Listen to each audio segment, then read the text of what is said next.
तो ठीक है, स्टार्ट करते हैं कास्टिंग बिल्डिंग इसमें हम कर देंगे। तो कास्टिंग स्टार्ट करते हैं। सबसे पहले नंबर शार्ट नोट्स हैं कास्टिंग की। तो कास्टिंग स्टार्ट नोट पहले number basic principle of the riser design, time taken to solidify the riser हमेशा ज़्यादा होना चाहिए, less than or equal to time taken to solidify the casting. ये पहला बेसिक कंसेप्ट है। ये दिस आपको ये तो रीजन आपको जानते होगे, दिस द पोरिंग बेसिन ऊपर वाला हो जाएगा, this will be the typers for the sprue हो जाता है, दिस ये वाला रनर हो जाता है, ये वाला यहाँ पर जो पॉइंट पर गेट हो जाता है, स्प्री रनर गेट हो जाता है। इसको आप याद रखें सरजी से क्रम से स्प्री रनर गेट हो जाएगा। अगला राइजर डिजाइन, नीचे मेरा कॉस्टिंग, ऊपर राइजर हो जाएगा, नीचे कॉस्टिंग हो जाता है। ये जनरली वो उसमें आ जाता है time taken to 45 riser. Next इसके बाद हमारा volume for the BC volume for the casting, ये physical percentage of the volume matrix sinkage हो जाता है। B F equal sinkage volume हो जाता है, B F equal to B निकालेंगे सिंकेज वैल्यूम निकालने के लिए वैल्यूम फॉर द कास्टिंग गुड़े ये श्रिंकेज वैल्यूम डिवाइड बाई 100 तो V R volume for the riser हमेशा बड़ा होता है वैल्यूम फॉर द श्रिंकेज से। ओके, तो वैल्यूम ऑफ द राइजर तो हमेशा बड़ा होना चाहिए। दो कंसेप्ट आप याद रखना, generally V R 3 to 5 times होता है वी एस से। Okay, note should be the riser should be the design for the minimum volume के लिए riser should volume of the riser हमेशा जनरली होता है 4 टाइम्स वाला volume shrinkage. Next shrinkage equal to क्या होता है alpha A T final minus T A. Alpha A equal to क्या होता है area of the metals. Okay, alpha equal to coefficient of the thermal expansion. So में अपन जानते हैं ना coefficient of the thermal expansion वही होता है shrinkage equal alpha T final minus T A. Freezing temperature minus ambient temperature भी बोल सकते हैं। जब कहीं पर इंसुलेटेड की बात करें ना तभी इंफ्लेट करना, और इंफ्लेटेड नहीं होगा। Time table by riser equal to gamma times 45 का second per metre square unit होती है। वैल्यूम अपन सरफेस एरिया का स्क्वायर हमेशा is greater than equal to less gamma times volume upon surface area का square. Volume for the riser equal to 4 time बता दिया मैं। Volume for the riser equal to मेरा pi by 4 D square होता है। 4 वैल्यूम of the फ्रिंकेज, volume of the फ्रिंकेज बता दिया था हमें। जिसके बाद हमारा ऑलवेज भी कंसेप्ट लार्ज डायमीटर के लिए जनरली होता है। बेस्ट शेप राइजर जनरली देखा जाए तो स्पेयर का बेस्ट फेब राइजर के लिए होता है, बट स्पेयर हम यूज नहीं कर सकते उसमें किसमें ग्रीन सैंड कास्टिंग में, ग्रीन कास्टिंग में, बट तो हम यूज करते हैं सिलेंडर। तो हमारा बेस्ट शेप का हो तो ज़्यादा सिलेंडर, बेस्ट शेप ज़्यादा राइजर सिलेंडर के लिए बेस्ट शेप हम हो जाता है। सो एयर स्पेसिफिक इफेक्ट को हटाने के लिए अपन क्या करते हैं टाइपर प्रोवाइड यहाँ पर कर देते हैं, एयर स्पेसिफिक इफेक्ट हट जाता है। नेक्स्ट इसके बाद optimum size of the risers, top riser equal to हमारा निकालने के लिए डायरेक्ट हम क्या यूज कर लेंगे D optimum diameter optimum equal to 2 times for the H optimum हो जाएगा। ऑप्टिमम फाइट इलिप्टिकल सिलेंडर के लिए वैल्यू पर pi A B H upon 2 pi A B plus 2 pi square root A square B square upon होता है 2। Okay, jolting squeezing and sand casting generally plunger squeezing में क्या होता है plunger compressive force होता है। जोल्टिंग में क्या होता है हाई इम्पैक्ट कंप्रेसिव फोर्स होता है। सैंड कास्टिंग में क्या है पंप ब्लेड हो जाता है। नेक्स्ट साइड राइजर के लिए बेस्ट कंडीशन हमारी क्या हो जाती है साइड राइजर के लिए ऑप्टिमम डायमीटर इक्वल टू होता है ऑप्टिमम हाइट के इक्वल ही होना चाहिए। जब तक क्वेश्चन से मतलब गेट मन ना कहे कि हमारा कहीं पर इंसुलेटेड नहीं, तब तक इंसुलेट नहीं करना। Model for the riser gamma times value of surface area का square less than equal to value of surface area का स्क्वायर टू कास्टिंग के लिए राइजर के लिए value for the riser less than equal to value for the casting. ये models method हो जाती है जनरली मॉडल मतलब value of the riser is less than equal to 1.2 times value of the casting. तो value of the model riser value of surface area for the riser के लिए उसको 1.5 value of surface area for the casting के लिए।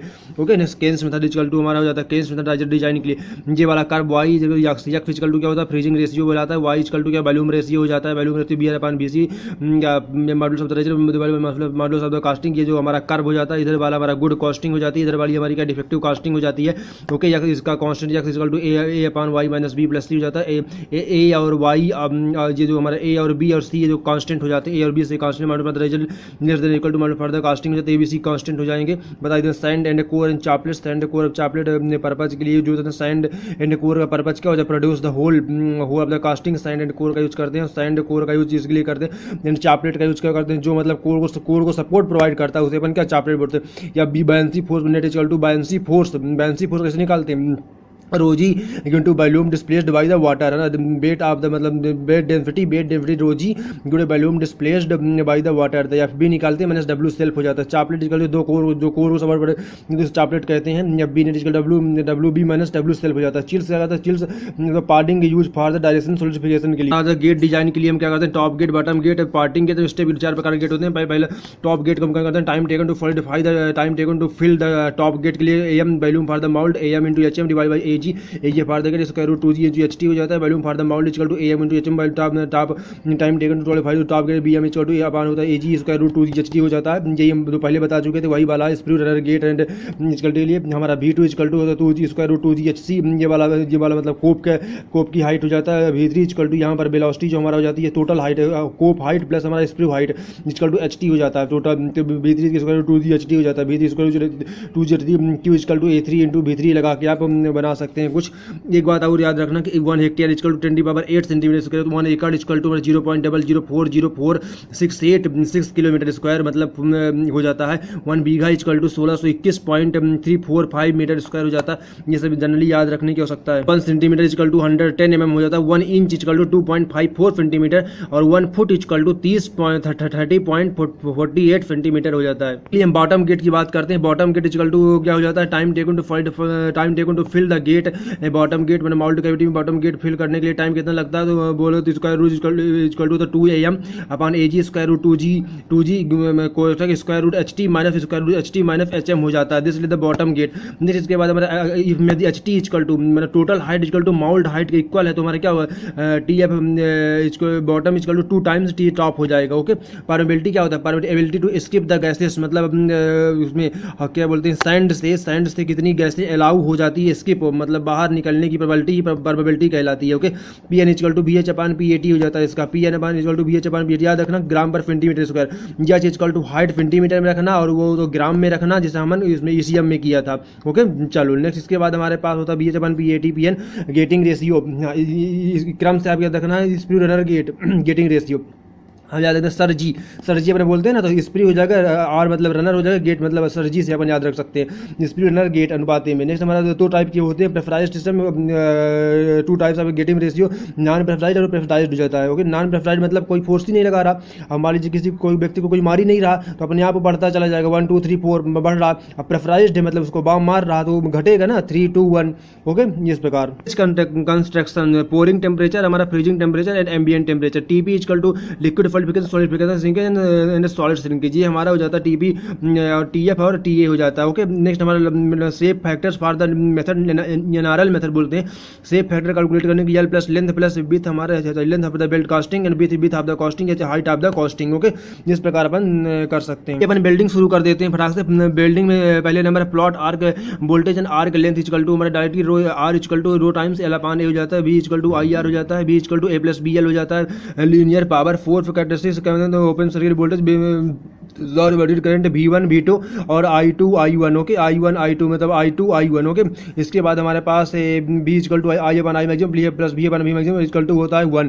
Okay, I1 equal to I maximum minus I upon V maximum upon V maximum into V1, इसमें से आप निकाल सकते हैं। Okay, I upon I maximum plus V upon V maximum बराबर equal to 1 से। ओके, इक्वल टू इसके बाद हमारा इसी बार V में आप कर देना, V भी इसी पर निकाल सकते हैं हम। एक बात है दोनों इक्वेशन को आपको डिवाइड कर देना है, दोनों इक्वेशन को भाग, 2 इक्वेशन जब मिलेंगे इसमें से दोनों इक्वेशन को भाग देकर अपन सॉल्व करेंगे, क्वेश्चन सब सॉल्व करेंगे इसके। तो ओके, ओपन सर्किट वोल्टेज में जल अगर वेरी लार्ज है तो भी मतलब वोल्टेज प्रोवाइड नहीं होगा, करंट प्रोवाइड नहीं होगा। जब वेरी स्मॉल है तो भी करंट प्रोवाइड नहीं होगा।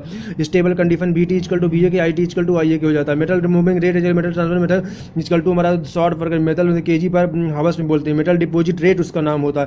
तो 0.9 टू 2.7 के 1 किसके लिए शॉर्ट सर्किट के लिए, ग्रबलर के लिए 1.8 टू 3.2 हो जाता है। स्प्रे के लिए 2.7 से 5.4, पल्स स्प्रे के लिए 0.9 से 2.7 रहता है। रोटेटिंग स्प्रे के लिए 6.3 से लेकर 13.5 तक हो जाता है। प्रॉब्लम सेकंड टाइप प्रॉब्लम कैसे आ जाती है, I upon I maximum V upon V maximum बराबर 1 हो जाता है। V equal to A plus BL हो जाता है। P इक्वल टू होता है V times I maximum into 1 minus V upon V maximum जो कर देते हैं अपन condition for the function only length का हमें फंक्शन बनाना है। P इक्वल टू BI होता है तो B हमारा A plus BL I maximum 1 minus A plus BL upon total length किसका फंक्शन हमको बनाना है। तो DP अपन DL का फंक्शन केवल है, I मैक्सिमम को ध्यान नहीं देना। तो इसे देखो तो फंक्शन L का है तो DP अपन DL बराबर 0 रख देंगे तो find the concept for the only length, optimum length आपको मिल जाएगी यहाँ से। ऑप्टिमम लेंथ जैसे ही मिली तो function for the only for the voltage होगा।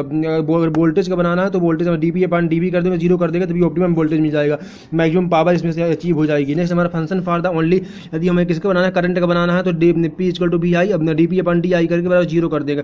तीसरी टाइप की प्रॉब्लम जब आती है बिल्डिंग से, heat input equal to power required less than हमेशा होता है power delivered. Okay, efficiency equal to power delivery heat required divide by the heat supply duty cycle equal to building time से divide by total time से time taken the total time मतलब building करने में total time generally मतलब American society में 10 minute में देखा जाता है बिल्डिंग के लिए, इंडियन में 5 मिनट में देखा जाता है। Welding time equal to duty cycle में टोटल टाइम से rate of heat input equal to efficiency duty cycle into B into I. अब देखें छोड़े मोह माया है ये वाला बहुत इंपॉर्टेंट फार्मूला है heat required per unit length H upon L equal to efficiency duty cycle भी I divide by velocity metre per second में बहुत इंपॉर्टेंट फार्मूला बहुत बार गेट में आ चुका है। इसके बाद हमारे पास U equal to J joule per metre की हो जाता है, एच अपान वैल्यूम हो जाता है, H equal to U into A L हो जाएगा। नेक्स्ट हमारा वेलोसिटी एफिशिएंसी ड्यूटी साइकिल भी I divide by U into A, U equal to जानते हो ना, यू इक्वल टू क्या होता है वैल्यूम फॉर द मेल्ट, ये एच निकालने के लिए ओके। स्पेसिफाइड मेल्टिंग एनर्जी, ये स्पेसिफाइड मेल्टिंग एनर्जी हो जाता है जो energy required to melt per unit volume के लिए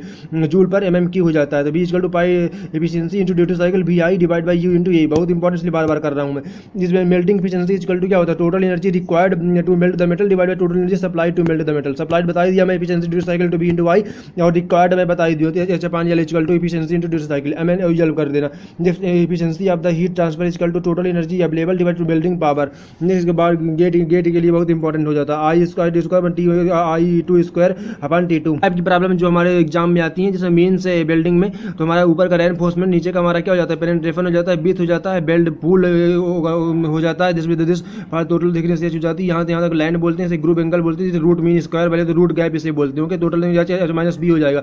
नेक्स्ट इसके बाद हमारा क्या हो जाएगा वॉल्यूम फिलेट टू कितने मतलब रॉड लगेंगी इस वॉल्यूम को फिल करने के लिए, ये पहले मतलब क्या रिक्वायर्ड डिवाइड बाई 1 जितने आपको volume of the electrode rod वो हो जाएगा। तो अपन क्या करना है पहले volume for the fillet area गुड़े लेंथ कर देना है। तो 2 टाइम्स A1 A1 A2 हो जाएगा ओके। फिर A3 ये वाला टोटल एरिया दोनों का दौड़ के गुड़े लेंथ का मल्टीप्लाई कर देना ओके।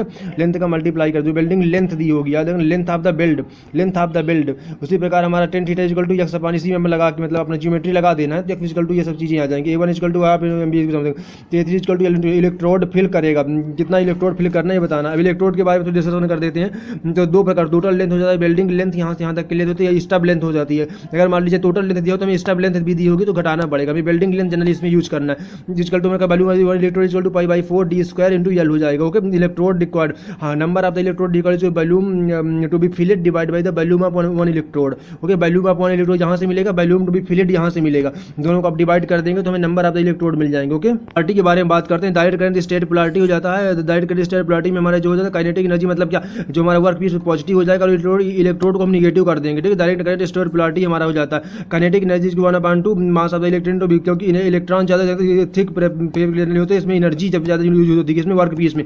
2/3 इंटू एच एनर्जी मतलब जनरेट होती है बाय द एनोड मतलब पॉजिटिव में वर्क पीस में, और कैथोड मतलब इसमें h/3 इसमें कम एनर्जी उत्पन्न होती है किसमें ये क्या बोलते हैं इलेक्ट्रोड में ओके।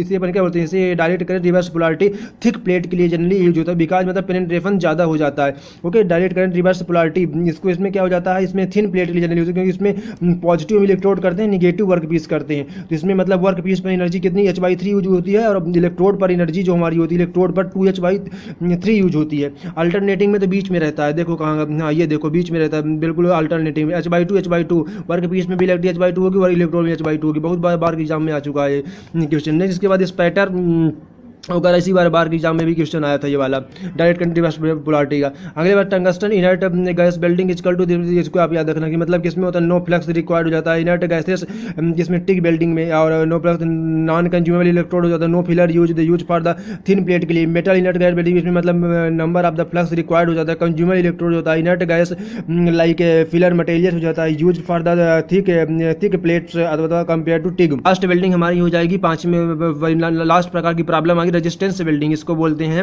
वो अभी तक हमने जो पढ़ा लाइव बिल्डिंग पढ़ा, फिर दूसरे नंबर रेजिस्टेंस बिल्डिंग हो जाती है। इसमें क्या होती है power delivered equal to I²RT मतलब heat delivered equal to I²RT upon करते हैं जूल्स लॉ पर जनरली भी बेस्ड होती है। हीट रिक्वायर्ड इक्वल टू में क्या करते हैं latent heat plus sensible heat plus latent heat okay plus sensible heat, लेकिन वो उतना ज़्यादा आवश्यकता नहीं पड़ती, उतनी ज़्यादा कास्टिंग में आवश्यकता पड़ती है। कास्टिंग में ज़्यादा मतलब हीट देने की आवश्यकता पड़ती है, इसमें तो आवश्यकता कम ही रहती है। तो इसलिए heat required equal to MC into T M minus T plus into latent heat हो जाता है। नेक्स्ट एफिशिएंसी, बिल्डिंग 100% है तो लेना ही नहीं।